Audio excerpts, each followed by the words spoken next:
मेरठ के रहने वाले जैद ने कामयाब होने के सपने देखे थे। उन सपनों को पूरा करने के लिए वो सऊदी अरब भी चला गया, लेकिन जैद के यही ख्वाब उसके लिए मुसीबत का सबब बन गए और नौजवान जैद की गर्दन पर आज मौत की तलवार लटक रही है। जी हां, जैद को सऊदी अरब में मौत की सजा सुनाई गई है, जिसे फिलहाल 15 साल की सजा में तब्दील कर दिया गया है। आज हम जैद की जिंदगी से जुड़े उन तमाम पहलुओं पर बात करेंगे जिस पर आज तक किसी ने ना तो बात की और ना ही उनके बारे में कोई जान सका। दरअसल जैद के सऊदी जाने का सफर इतना आसान भी नहीं था। जैद को सऊदी जाने के लिए भी कई तरह की दिक्कतों का सामना करना पड़ा। दरअसल जैद एक मिडिल क्लास फैमिली से आता है जिसमें 11 सदस्य हैं। बुजुर्ग पिता की कमाई से घर का खर्च बहुत मुश्किल से चलता था। ऐसे में पैसों का इंतजाम करके जैद को सऊदी अरब भेजना उनके लिए बहुत मुश्किल था। लेकिन बेटे के जाए बिना परिवार के हालात सुधरते दिखाई नहीं दे रहे थे। लिहाजा जैसे तैसे पैसों का इंतजाम करके पिता ने जैद को सऊदी अरब भेज दिया, जहां वो बतौर ड्राइवर नौकरी करने लगा और फिर उसे सऊदी में नशीले पदार्थ की तस्करी के आरोप में गिरफ्तार कर लिया गया और फांसी की सजा सुना दी गई। नमस्कार, आदाब, सत श्री अकाल। मैं हूं मोहम्मद आसिफ दुलार और आप देखना शुरू कर चुके हैं हमारी खास पेशकश केस डायरी विद आसिफ दुलार। अगर अब तक आपने हमारे चैनल को सब्सक्राइब नहीं किया है तो उसे सब्सक्राइब कर लीजिए। फेसबुक और इंस्टाग्राम पर भी हमारा पेज है, आप उसे भी फॉलो कर सकते हैं। इस तरह सभी सच्ची घटनाएं सबसे पहले आप तक पहुंचेंगी और आप भी खुद को अलर्ट रख सकेंगे। अब सवाल ये उठता है कि आखिर सऊदी में जैद के साथ जो कुछ भी हुआ उससे जैद ने क्या सीखा और उससे बाकी लोगों को क्या सीखने की जरूरत है। दरअसल जैद का मामला उन सभी भारतीयों के लिए एक नजीर है जो सऊदी अरब में रहकर नौकरी करते हैं। दरअसल जैद पैसे कमाना चाहता था। वो एक पुलिस वाले के परिवार की निजी कार चलाता था और वो पुलिस वाला उससे रोजाना एक पार्सल इधर से उधर भिजवाता था। जैद की गलती ये है कि उसने कभी ये जानने की कोशिश ही नहीं की कि आखिर जिस पार्सल को वो ले जा रहा है उसमें है क्या। अगर जैद ने पहले ही पार्सल में रखे नशीले पदार्थ के बारे में जान लिया होता तो यकीनन वो नौकरी छोड़ देता और कभी कानून की नज़र में गुनहगार नहीं बनता। लिहाजा सऊदी अरब में रहने वाले सभी लोगों को समझना चाहिए कि आप जो भी काम करें उसके बारे में पूरी जानकारी जुटा लें, वरना जैद जैसा कांड किसी के साथ भी हो सकता है। अब हम बात करेंगे उस सबसे बड़ी गलती की जो जैद से हुई और उस गलती ने जैद को बर्बाद कर दिया। दरअसल जैद से नौकरी करने के दौरान बहुत बड़ी एक गलती हुई थी और वो ये कि जब वो पुलिस वाले के घर पहले दिन पहुंचा था तो वहां 2 पाकिस्तानी नागरिक पहले से काम कर रहे थे। जैद को ये जरूर जानना चाहिए था कि उनका मालिक किस किस्म का इंसान है या किस प्रवृत्ति का इंसान है और वो असल में काम क्या करता है। और जैद की इसी गलती ने उसकी पूरी जिंदगी बर्बाद कर दी। अब जैद और उसके बाकी साथियों को समझ में आ गया होगा कि दूसरे देश में हर किसी पर भरोसा करना कितना खतरनाक हो सकता है। जैद ने भी अपने पुलिस वाले मालिक पर भरोसा किया था और अब वो जेल में है। उस पुलिस वाले ने भी जैद को बचाने के लिए कुछ नहीं किया।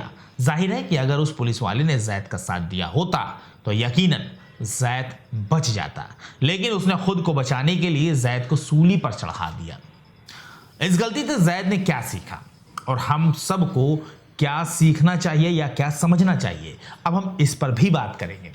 जैद से जो गलती हुई उससे हम सबको सीखने की जरूरत है, खासकर उन भारतीयों को जो सऊदी अरब या किसी और देश में रहकर रोजगार करते हैं।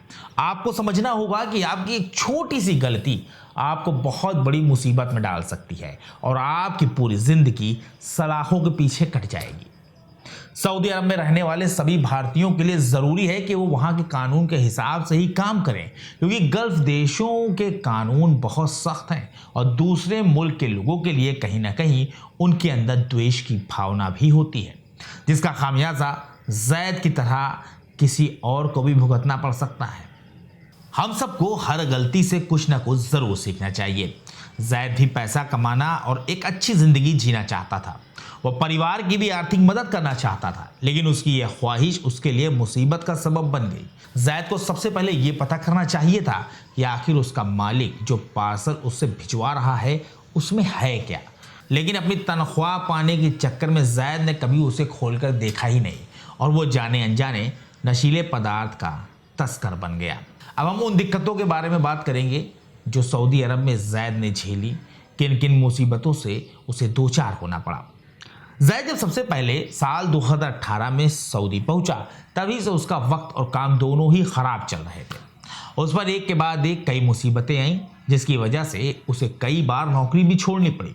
सबसे पहले वो सऊदी अरब के स्वाले मोहम्मद अल सुदेश कंपनी में बतौर ड्राइवर नौकरी करने लगा। बेहतर नौकरी और तनख्वाह न मिलने पर वो नौकरी उसे छोड़नी पड़ी। इसके बाद वो अल जफर कंपनी तनाजुल में ड्राइवर बनकर गाड़ी चलाने लगा। कुछ दिनों बाद जैद जिस गाड़ी को चला रहा था, उस गाड़ी का एक्सीडेंट हो जाता है। जैद कंपनी के मालिक से माफ़ी मांगता है, लेकिन मालिक उसकी एक भी बात नहीं मानता और जैद से गाड़ी की कीमत वसूलने के लिए जैद पर ही वो मुकदमा दर्ज करवा देता है। लिहाजा जैद वहाँ से भी नौकरी छोड़ देता है और चुपचाप वहाँ से निकल पड़ता है। इसके बाद जैद की मुलाकात एक पुलिस वाले से होती है। वो जैद को अपने घर की निजी कार चलाने के लिए नौकरी पर रख लेता है, लेकिन यहाँ भी जैद के साथ खेल हो जाता है। जैद के भाई सुहैल ने परिवार को बताया कि जिस पुलिस वाले के घर में नौकरी करने गया था, उस घर में पहले से 2 पाकिस्तानी नागरिक काम कर रहे थे। सुहैल के मुताबिक पुलिस अधिकारी उन तीनों से दिन में कूड़े का डंपर चलवाता था और रात के वक्त अपनी प्राइवेट कार से जगह जगह इस संदिग्ध सामान का पार्सल भिजवाता था। पिछले काफ़ी अरसे से वो पुलिस अधिकारी उनसे यही काम करवा रहा था। 15 जनवरी साल 2023 के रोज जैद की कार चेकिंग के दौरान रोक ली जाती है। जिस वक्त पुलिस कार को रोकती है, उसी वक्त कार से वो पैकेट भी बरामद होता है। उन्होंने पुलिस वालों को बताया कि पैकेट उनका नहीं है, बल्कि वो तो महज पुलिस अधिकारी के घर पर नौकरी करते हैं और उनके कहने पर इसे पहुंचाने जा रहे थे। लेकिन पुलिस वालों ने जैद और उसके साथियों की एक ना सुनी और तीनों को गिरफ्तार कर जेल में बंद कर दिया। तभी से मक्का क्रिमिनल कोर्ट में जैद और 2 पाकिस्तानी नागरिकों पर मुकदमा चल रहा था, जिसमें कोर्ट ने जैद और एक पाकिस्तानी नागरिक को सजाए मौत सुनाई और तीसरे को बरी कर दिया। तभी से जैद सऊदी की जद्दा सेंट्रल जेल में बंद है। जब जैद को गिरफ्तार किया गया और उसे सजा सुनाई गई, उसके बाद भारत में भी जैद के परिवार ने बहुत कुछ झेला। अब हम उसके बारे में भी बात करेंगे। जैद को फांसी दी जाएगी, इसकी खबर जैसे ही यूपी के मेरठ में मुंडाली थाना इलाके के रछौती गांव में रहने वाले परिवार को मिलती है, तो सभी के पैरों तले जमीन खिसक जाती है। लेकिन वो सऊदी पहुंचकर अपील नहीं कर सकते, क्योंकि ऐसा करने में बहुत पैसों की ज़रूरत है और अगर इतना पैसा जैद के परिवार के पास होता तो यकीनन जैद को कभी सऊदी अरब जाकर कमाना ना पड़ता। वहीं दूसरी तरफ सऊदी में जैद के साथ गैरों की तरह बर्ताव किया गया। जैद ने सऊदी की कोर्ट के सामने अपनी बेगुनाही के कई सबूत दिखाए, लेकिन कोर्ट ने सभी सबूतों को दरकिनार कर दिया। ऐसे में ज़रूरी था कि पुलिस को जैद के उस मालिक की भी जांच करनी चाहिए थी जिसकी गाड़ी जैद चला रहा था, लेकिन ऐसा कुछ भी नहीं हुआ और जैद को पूरी तरह गुनहगार साबित कर दिया गया और उसे फांसी की सज़ा सुना दी गई। जैद को फांसी की सज़ा सुनाई गई, लेकिन जैद ने हार नहीं मानी। मुश्किल वक्त में भी जैद डटा रहा और इसीलिए उसकी सज़ा में बदलाव किया गया।